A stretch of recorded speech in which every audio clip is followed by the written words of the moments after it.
Okay, now have you ever wondered why are seeds important? Or have you ever thought of whether a seed is important? Actually, seeds they are important for the survival of plants. Okay, what kind of plants? The flowering plants, also known as the angiosperms. So this boy is asking the seller, why does a watermelon having so many seeds? And here's how she responded, saying that the seeds are the one to increase the chances of reproduction. Okay, so in this video, we are going to look at the importance of seeds for the survival of these plants. So there is these questions, okay, asking what are the humans' action that aid in the dispersal of the seeds. Now, what do you think? So in other words, they are asking how can humans serve as a pollinating agent in dispersing the seeds to places, to other places.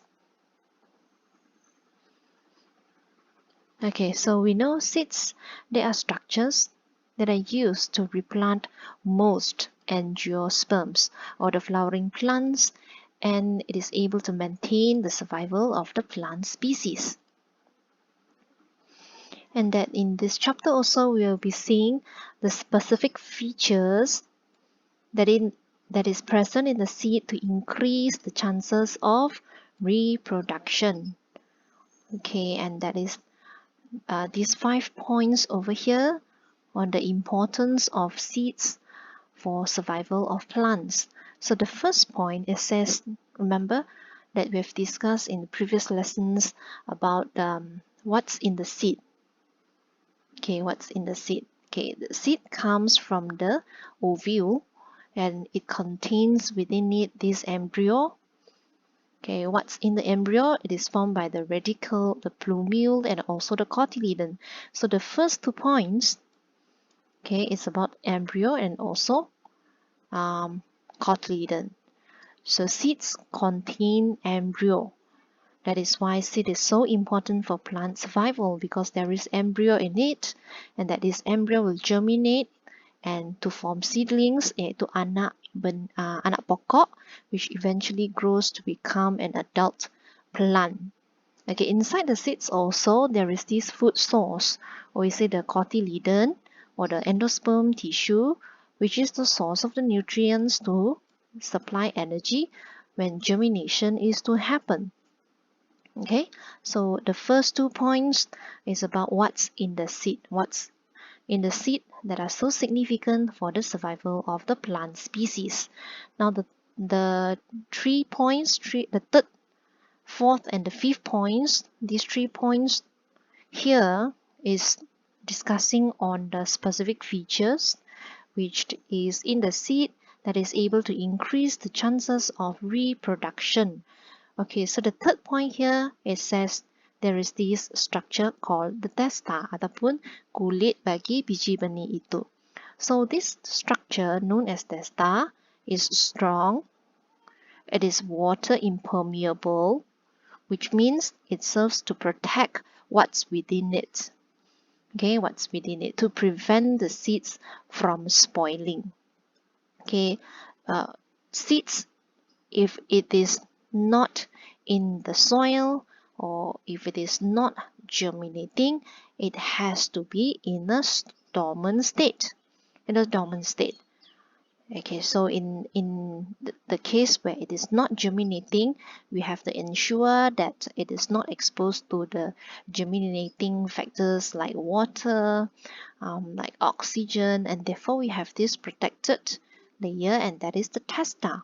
Okay, so the fourth point is very closely related to the third point, says it can form a dormant structure which enables it to be stored for a long time, okay, until the condition is favorable for germination to happen.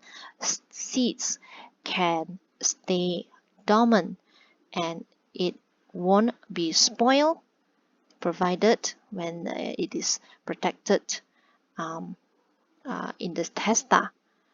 Okay, the fifth point is that there are these special features, Okay, number 1, it is light, ringan. Okay, they are these spongy tissues. They are strong and they do not spoil easily. So these so-called special features is the one that enables the seed to be easily dispersed to another places to avoid competition. Okay, but it depends on types of plants, because various plants, they have different seeds. Okay, so now we're talking about those seeds that are light.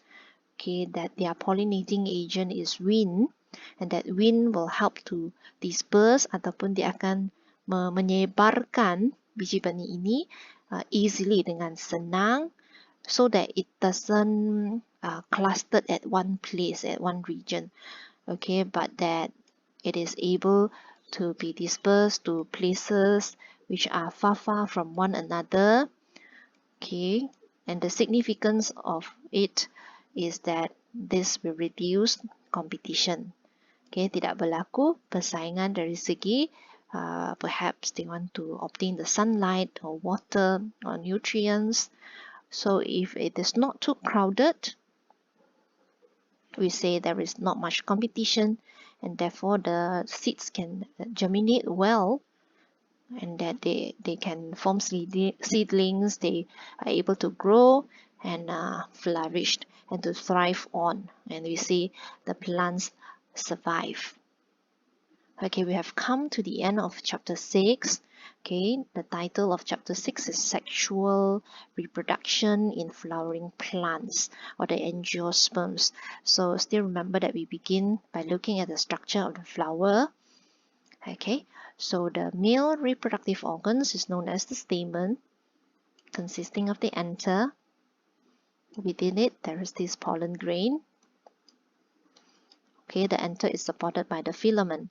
We also have the female reproduction organ, okay, which is the carpel, consists of the stigma, supported by the style, and there is this ovary. Within it, there is this ovule. Okay, and then within the ovule, we have the development of the embryo sac. So this moving on, we also discussed on the development of pollen grains, which is in the anther. There is this term known as the microspore mother cells. Okay, for female, it's about the embryo sac developing within the ovule, and the terms is known as the megaspore mother cells. So you can differentiate that. Okay, so the process of meiosis happens, and the products is that you'll end up getting 4 of the daughter cells with their respective names. And then what happens subsequently is mitosis. If it is mitosis, okay, you will end up getting 2 nuclei. But for the female, okay, the megaspore cells, 3 of it will degenerate, leaving only 1 to develop. But not only 1 time of mitosis, but it's undergoing 3 times. That's how it ended up with these 8 nuclei, and we have the nuclei with the different names, the polynuclei, the antipodal cells, synergid cells, and most importantly, the egg cell. Also, we discussed about pollination. Okay, what process is this? Okay, transferring of the pollen grains to the stigma. Okay, followed by fertilization. Okay, development of the pollen tube. And what is the story about the double fertilization? Okay, we also discuss on the development of seeds, of fruits. Okay, how are seeds related to ovules? Okay, fruits to ovaries, and also other structures of the flowers like the stigma and the style, what happened to them eventually after fertilization. And here is this that we have just discussed, and that is the last subtopic 6.5 in this chapter. So we have here quiz. Okay, you can also scan the code, okay, to try out the questions and to submit your answers, and immediately you will get the score. And to assess whether you have well mastered the entire chapter.